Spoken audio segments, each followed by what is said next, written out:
Marnevrili idmançılar Tbilisidə keçirilən Avropa Veteran Cidoçular Kubokunda uğurla çıxış edərək müxtəlif çəki dərəcələrində 3 medal qazanıblar. Sandro Yakobaşvili qızıl, Emzar Kaldani gümüş, Rıza Abbasov isə bürünc medal əldə edib. Marnevrili Bələdiyyəsi İdman Məktəbinin direktoru idmançıları uğurları münasibəti ilə şəxsən təbrik edərək onlara gələcəkdə də tam dəstək verəcəyinə söz verdi. Mən idmançılarımızı əldə etdikləri nailiyyət münasibəti ilə təbrik edirəm. Onlar idman məktəbimizin məşqçiləridirlər, öz sahələrinin peşəkarlarıdırlar. Onların bu uğurları öz şagirdləri üçün böyük stimul və motivasiyadır.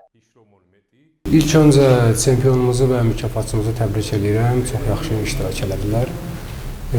Yarış çox gərgin keçdi, amma burada iştirak eləmək vacib idi. Çünki Avropa Dünya Çempionatına lisenziya əldə etmək lazım idi və buna nail oldum.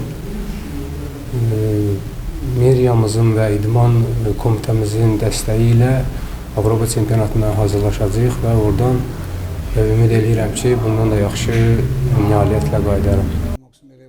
Biz bu yarışa uzun zamandır hazırlaşırdıq. Biraz çətin yarış olsa da medal əldə edə bildik. Mən bundan əvvəl də 2 dəfə Gürcüstan çempionu olmuşam. İndi isə xaricdə keçiriləcək yarışa hazırlaşırıq.